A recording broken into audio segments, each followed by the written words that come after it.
ये जो जितने भी दुख होते हैं या जितने भी सुख होते हैं, या मैं ये कह दूं कि जितनी भी मानसिक परेशानी होती है, एंजाइटी होती है, क्या ये पिछले जन्म के कर्मों के कारण होती है? जो सुख मिलता है, दुख मिलता है, क्या ये पिछले जन्म के कर्मों से होता है? तो इस प्रश्न के अंदर मेनली दो प्रश्न छुपे हुए हैं मूल रूप से। एक तो कि भाई सुख और दुख क्यों होते हैं, जब इसका पता चल जाए तो अपने आप ही दूसरे प्रश्न का उत्तर मिल जाएगा कि भाई इसका पास्ट लाइफ से कोई रिलेशन है या नहीं है। तो सबसे पहले तो हम ये अंडरस्टैंड करते हैं कि भाई सुख और दुख है क्यों, इसको थोड़ा सा अच्छे समझना। देखिए, हम लोग क्या है कि जब कहीं पर भी किसी भी फंक्शन के अंदर जाते हैं, किसी भी शादी के अंदर जाते हैं, तो दो तरह से जाते हैं। मान लीजिए कि एक बार तो मैं गया, चुपचाप वहां पे एकदम खड़ा रहा, किसी से बातचीत किया नहीं, किसी से मैं इन्वॉल्व हुआ नहीं, चुपचाप वहां पे खड़ा रहा। लोग आए तो ठीक है, नहीं आए तो ठीक है, मैंने उनसे कोई बातचीत नहीं की। कोई अगर मुझसे इंटरेक्ट करना भी चाह रहा है तो भी मैंने उससे कोई बातचीत नहीं की, चुपचाप गया और चुपचाप वहां से आ गया। एक तो मेरा इस तरह से जाना है। एक मेरा इस तरह से जाना है कि मैं कहीं पर भी अगर जा रहा हूं, मैं फंक्शन में गया, मैं फंक्शन में वहां जाके लोगों से मिला, उनसे बातचीत की, वहां पे जो काम किया जा रहा है उस काम के अंदर इन्वॉल्व हुआ। मान लीजिए कि शादी का फंक्शन है, खाना खिलाने का फंक्शन है, मैं खाना खिलाने में इन्वॉल्व हुआ, खाना परोसने में इन्वॉल्व हुआ।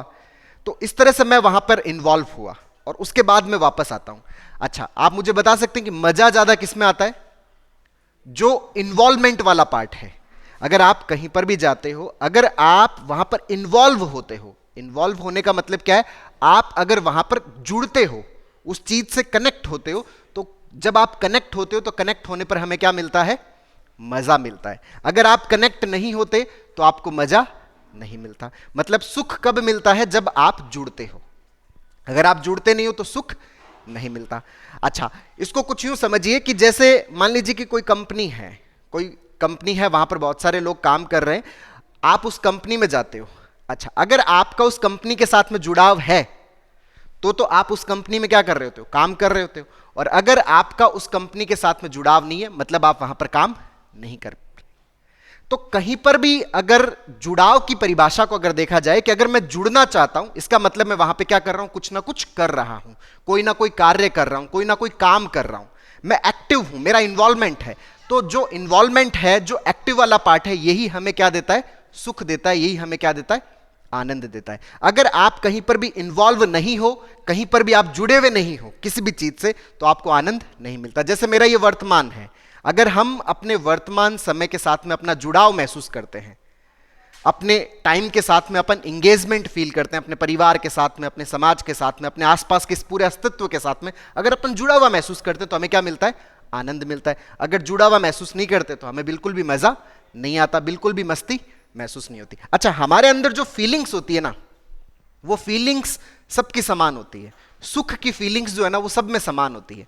ऐसा नहीं होता कि जो पैसे वाला है उसकी फीलिंग्स ज्यादा होती है और जिसके पास में पैसे कम है उसकी फीलिंग्स कम होती है। जो अमीर है उसके सुख की फीलिंग अलग होती है। फीलिंग्स के मामले में किसी का भी कोई अंतर नहीं है। हम सभी सोते हैं, हम सभी नींद लेते हैं, नींद के अंदर किसी का कोई अंतर नहीं है। ऐसा नहीं है कि भाई कोई सीधा जमीन पे सो रहा है तो उसके नींद की जो फीलिंग है वो अलग होगी, जो खाट पे सो रहा है उसके नींद की फीलिंग क्या होगी? अलग होगी। या जो पलंग पे सो रहा है, जो बेड पे सो रहा है, उसके नींद की फीलिंग अलग होगी। और कोई अमीर इंसान सोने का बेड बना के सो रहा है तो उसकी फीलिंग क्या होगी? अलग होगी। ऐसा बिल्कुल भी नहीं है। हम सबकी जो फीलिंग वाला पार्ट है वो सबका समान है। हम समान रूप से सुख महसूस करते हैं, चाहे वो डॉक्टर हो, चाहे वो किसी भी तरह का कार्य कर रहा हो। हम सभी समान तरह के कार्य करते हैं। अच्छा, कई बार लोग कहते हैं कि नहीं आप तो बहुत बड़ा कार्य कुछ भी नहीं है। सभी अपना जो आसपास का एनवायरनमेंट है उसके साथ में जुड़े रहें, जुड़ाव के तहत हम सभी क्या करते हैं? अपना कार्य करते हैं। और यही जो जुड़ाव है, यही जो इन्वॉल्वमेंट है, ये हमारे भीतर क्या पैदा करता है? फीलिंग पैदा करता है। और ये जो फीलिंग है वो सब में समान है। तो इस फीलिंग का ना तो पैसे से रिलेशन है। कई बार लोग बोलते हैं कि भाई पैसा होगा तो बहुत ज्यादा सुख मिलेगा या आनंद आएगा। तो मेरे पास में ऐसे भी बहुत सारे लोग आते हैं, ऐसे सज्जन भी आते हैं जिनके पास में पैसा बहुत है लेकिन मजा नहीं है। और कई मैं ऐसे लोगों को भी जानता हूं जिनके पास में नहीं है बट फिर भी वो क्या है? बहुत ज्यादा मजे के अंदर, बहुत ज्यादा आनंद के अंदर है। कई सोचते हैं कि बहुत ज्यादा अच्छी जॉब मिल जाए। मेरे पास में बहुत बड़े एडमिनिस्ट्रेटिव ऑफिसर, वो भी डिस्कस करते हैं, तब मुझे पता चलता है कि नहीं, सुख का आपके बहुत बड़ी पोस्ट, बहुत बड़े पद से भी कोई रिलेशन नहीं है। आप कोई सा भी किसी भी प्रकार का कार्य कर रहे हो, अगर आप उस कार्य के अंदर इन्वॉल्व हो तो आपको उसके अंदर भी क्या मिल सकता है? आनंद मिल सकता है, आपको सुख मिल सकता है। कई सोचते हैं कि नहीं बड़ा पद मिल जाए तो आनंद मिलेगा, बड़े पद से आनंद नहीं मिलेगा। अगर वहां पर इन्वॉल्वमेंट है तो मजा मिलेगा। अगर आपके पास में पैसा है, पद है, नौकरी है, पोस्ट है, सब कुछ है, लेकिन अगर जुड़ाव नहीं है अपने प्रेजेंट के साथ में, आप उस मोमेंट में नहीं रह पाते, आप अपने पास्ट में या फ्यूचर में रहते हो, तो आपको सुख नहीं मिलने वाला। तो सुख और दुख जो है वो सिर्फ इसी रूप में परिभाषित किए जाते हैं कि आपका अपने समय के साथ में जुड़ाव है या नहीं है। और ये जो जुड़ाव है ये समझ के कारण आता है, साधनों के कारण नहीं आता, सुविधाओं के कारण नहीं आता। आप अपने घर से यहां तक पैदल आके भी खुश हो सकते हो, आपको मजा आ सकता है, और आप अगर मान लीजिए कि कोई बड़ी गाड़ी में भी यहां तक आओगे, हो सकता है आप क्या हो सकते हो? परेशान हो सकते हो। भाई आपने सुविधा तो इंप्रूव की, लेकिन अपने भीतर की जो फीलिंग्स है, सुख वाला पार्ट है, वो इंप्रूव नहीं हुआ। तो सुख और दुख सिर्फ इस बात पे निर्भर करते हैं कि आपके भीतर समझ है क्या, आपका इन्वॉल्वमेंट है क्या, आपका जुड़ाव है क्या, इस बात पर निर्भर करता है। तो यहां पे कोई पास्ट और फ्यूचर लाइफ का कोई लेना देना नहीं है। ऐसा नहीं कि ये जो समझ है वो पास्ट लाइफ की आएगी, पिछले जन्म में आपने अगर अच्छे कर्म किए तो इस जन्म में आपको कोई समझ मिलने वाली है। ये जो सुख है वो इसी जन्म से रिलेटेड चीज है, दुख भी जो है वो इसी जन्म से रिलेटेड चीज है, एंजाइटी भी जो है वो इसी जन्म से रिलेटेड चीज है। पहला प्रश्न तो हमारा ये था। दूसरा प्रश्न ये था कि भाई इनका पास्ट जन्म के कर्मों से, देखिए इसका पास्ट से कोई लेना देना नहीं है, फिर भी हम ऐसे उत्तर देते क्यों हैं? हमारे समाज में जितनी भी चीजें चलती है वो डिमांड बेसिस पे चलती है। कोई भी मार्केट के अंदर चीज चल रही है तो उसकी कोई ना कोई डिमांड पैदा हुई होगी। अगर कोई कंपनी चल रही है, कोई प्रोडक्ट चल रहा है, कोई सेवा चल रही है, कोई सर्विस चल रही है, तो इसका मतलब उसकी कोई ना कोई डिमांड पैदा हुई है। जैसे हम यूं सोच सकते हैं कि भाई ये ऑक्सीजन जो है वो पैसों में मिलेगी, पानी जो है वो पैसों में मिलेगा, जो कि प्रकृति का एकदम फ्री में अवेलेबल है।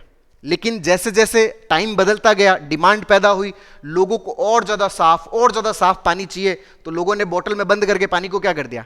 बेचना शुरू कर दिया। जबकि इसके बारे में कभी सोचा ही नहीं जा सकता था कि पानी भी क्या होगा, आपको खरीदना पड़ेगा। जैसे मान लीजिए कि हवा है, हो सकता है थोड़े टाइम के अंदर आगे मान लो कि बहुत ज्यादा कोई पॉल्यूशन बहुत ज्यादा बढ़ जाए, तो ऐसी कंपनियां भी मार्केट में आ जाए जो आपको क्या करे, बॉटल के अंदर हवा भर भर के देवे और आपको बोले कि आप पूरे दिन अपने अंदर लगा के रखो। तो सारी जो चीजें हैं वो डिमांड बेसिस के ऊपर क्या की जाती है?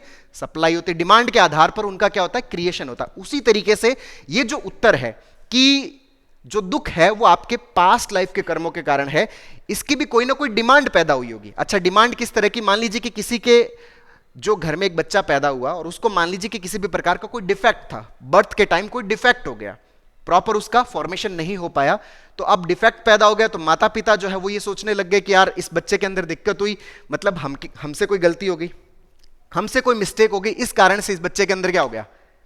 दिक्कत हो गया। तो वो किस में चले गए? स्ट्रेस में चले गए। वो किस में चले गए? गिल्ट में चले गए कि यार हम गलत हैं, हमसे कोई खराबी होगी, हमसे कोई गलती होगी, इस कारण से बच्चे के साथ में जन्मते इसके साथ में क्या हो गया? कोई दुख हो गया, कोई तकलीफ हो गई, मान लीजिए कि उसके हाथ में या पांव में कोई भी गड़बड़ हुई, ऐसा हुआ। अब माता पिता किस में चले गए? स्ट्रेस में। अब उस स्ट्रेस से बाहर निकलने के लिए उन्होंने अपनी तरफ से बहुत सारी कोशिशें की, लेकिन कोई भी उपाय काम नहीं कर रहा, क्योंकि दिमाग में हर वक्त क्या चल रहा है? हम गलत हैं, हम गलत हैं, हम गलत हैं। और कोई भी व्यक्ति जब खुद को गलत मान रहा होता है तो उसको क्या लगता है? बड़ा तकलीफ होता है, गिल्ट में चला जाता है ना। बहुत ज्यादा उसको भीतर ही भीतर क्या हो रहा है? पश्चाताप खा रहा है। वो ना तो सो पा रहा होता है, ना जग पा रहा होता, अपना काम भी ढंग से नहीं कर पा रहा होता। तो फिर उसने किसी से परामर्श लिया होगा, कोई वहां पर हमारी तरह कोई काउंसलर रहा होगा, तो उसने यहां पर एक नई लाइन उनको ऐड करके बताई कि भाई साहब इसके अंदर जो प्रॉब्लम है ना वो आप लोगों की वजह से नहीं है, ये तो इसके पिछले जन्म के कर्मों के कारण है, अभी आपका कोई प्रॉब्लम नहीं है। तो माता पिता को स्ट्रेस से फ्री करने के चक्कर में उन्होंने ऐसा लाइन एड ऑन किया होगा। ये उस परिस्थिति तक तो ये उत्तर ठीक है। भाई अगर मान लीजिए कि बच्चे के अंदर कोई प्रॉब्लम हुआ, उसको जन्मते ही उसको मान लो कोई कैंसर हो गया, कोई शुगर का बीमारी हो गया, पैदा होते ही उसके कोई हाथ पांव में प्रॉब्लम आ गया, तब ये उत्तर दिया जा रहा है कि भाई इसके पास्ट लाइफ के कर्मों की वजह से ऐसा हुआ। तो ठीक है, ये माता पिता को क्या करता है? स्ट्रेस से मुक्त करता है। तो उस रेफरेंस में तो ये उत्तर ठीक था, लेकिन हर जगह इस उत्तर को फिट किया जा रहा है कि भाई मान लीजिए कि कोई एग्जाम में भी फेल हो गया तो बोल दिया कि तुम्हारे कर्मों के कारण। अरे एग्जाम में तुमने मेहनत ही नहीं किया तो कहां से तुम पास हो पाओगे, है ना। तो वहां पर अपने को मेहनत करने की जरूरत है, ना कि भाई मेरे पास्ट लाइफ के कर्म खराब थे इसके कारण से क्या हो गया, यहां पर गड़बड़ हो गया। अच्छा, कई बार ऐसा भी बोल दिया जाता है कि मान लीजिए कि किसी के साथ में कोई गलत चीज हो जाती है, कोई महिला के साथ में, पुरुष के साथ में, तो बोल देते हैं इसके पास्ट लाइफ के कर्म। वो भाई इसी, अगर किसी ने गलती की है, किसी के साथ में गलत हुआ और गलत करने वाले हैं, तो उनको सजा देने का प्रावधान है कानून के अंदर, कोर्ट के अंदर उसको सजा देने का प्रावधान है। लेकिन इसको हम अगर पास्ट लाइफ के साथ में जोड़ते नहीं, पिछले जन्म में इसने कोई गड़बड़ किया था, इसके कारण से अभी हो रहा है, ये खाली किसी एक परिस्थिति के लिए तो सही हो सकता है, ताकि दिमाग को क्या किया जा सके, हल्का किया जा सके। हालांकि पास्ट लाइफ जैसा कुछ है नहीं, जो भी है वो इसी जीवन के लिए है। ना तो कोई अतीत का कुछ जीवन है, ना कोई भविष्य का कुछ जीवन है, जो है वो वर्तमान का, आज का, अभी का है। लेकिन कोई ना कोई स्ट्रेस में गया होगा, कोई ना कोई टेंशन में गया होगा, कोई ना कोई तनाव में गया होगा, कोई ना कोई गिल्ट में गया होगा, तो उस गिल्ट से बाहर निकालने के लिए ये एक क्षणिक उत्तर उस समय दिया गया था। अच्छा, कई बार ये उत्तर इस रूप में भी दिया जाता है कि जैसे मान लीजिए कि कोई व्यक्ति अपने जीवन में बहुत ज्यादा मेहनत कर रहा है और उसको कुछ चीजें मिली नहीं। वो मान लीजिए कि नौकरी चाह रहा था, पैसा चाह रहा था, बड़ी गाड़ी चाह रहा था, किसी पर्सन को अपने साथ में चाह रहा था, वो उसको मिला नहीं। लेकिन वो अपने आसपास किसी एक को देखता है कि यार इसको तो पैदा होते ही सब कुछ मिल गया, तब भी उसका मन किस में जाता है, स्ट्रेस में जाता है, टेंशन में जाता है, तनाव में जाता है कि यार मैं तो इतना कर रहा हूं, मुझे कुछ नहीं मिल रहा, इसको क्या मिल गया, सब कुछ ऐसे मिल गया। तो उसके भी टेंशन को कम करने के लिए भी क्या दिया गया, इस तरह का एक उत्तर दिया गया, इस तरह का एक कॉग्निशन ऐड किया गया कि भाई आप इस तरह से नहीं, आप अगर इस तरह से सोचोगे ना तो आपका जीवन क्या रहेगा, सहज रहेगा, आपको अच्छा फील होगा। और ऐसा अगर थोड़ी देर के लिए सोचते हैं तो दिमाग थोड़ा क्या होता है कि अच्छा चलो ठीक है, अच्छा इसका पिछले जन्म के कारण इसको अभी मिला है, तो मैं क्या करता हूं, मुझे भी अगले जन्म में अच्छा मिले, तो मैं अभी इस जन्म में क्या कर लूं, अच्छा कार्य कर लूं, अच्छे कर्म कर लूं। तो सारे जो चीजें दी जा रही है ना, वो इसी जन्म के लिए दी जा रही है कि इस जन्म के अंदर, इस टाइम पीरियड के अंदर हम सब चीजें क्या करें, अच्छे तरीके से करें। इसी के एवज में हमें एक तो अतीत, अपने पास्ट लाइफ का जो है वो उत्तर दिया जाता है, या फिर फ्यूचर में कि आगे अच्छा मिले, इसके चक्कर में आज क्या करें, हम अच्छा करें। तो पास्ट लाइफ जैसा कुछ है नहीं, लेकिन इन सब चीजों को कनेक्ट जो किया गया ना कुछ सिचुएशंस होती है, कुछ ना कुछ परिस्थितियां होती है। जैसे मान लीजिए कि कोई व्यक्ति जो है वो बिजनेस में लॉस हो रहा है, वो बिजनेस में उसके लॉस हो गया, वो उदास हो रहा है, वो परेशान हो रहा है, उसको लग रहा है कि मेरे साथ से सब कुछ चला गया। तो उस समय उसको एक उत्तर दिया जाता है जो उसके मन को क्या देता है, राहत देता है। अच्छा, उस समय उत्तर कौन सा, क्या लेके आए थे, क्या लेके जाओगे, ये उत्तर उसके काम का है। लेकिन ये उत्तर उसके काम का नहीं है जो जीवन में मेहनत करके सब कुछ प्राप्त करने की दिशा में आगे बढ़ रहा है, उसको सफलता मिल रही है, उसको आप ये उत्तर दे दोगे क्या लेके आए थे, क्या लेके जाओगे, वो तो इस बात को नहीं मानेगा, उसको तो इससे कोई सुख नहीं मिलने वाला। उसको तो अगर आप ये बात बोलते हो कि भाई जो कुछ भी है तुम्हारी मेहनत से मिलने वाला है, मेहनत करो दबा के, तो ये चीज उसको क्या करती है, प्रेरित करती है, ये चीज उसको क्या करती है, मोटिवेट करती है। तो जितने भी उत्तर दिए गए हैं वो कुछ ना कुछ परिस्थितियों वश दिए गए हैं। जैसे आपने देखा होगा कि जब हम दुखी होते हैं, जब हम परेशान होते हैं, या किसी का मान लीजिए कि दिल टूटता है, तो वो पुराने गाने सुनता है, सैड सॉन्ग सुनता है।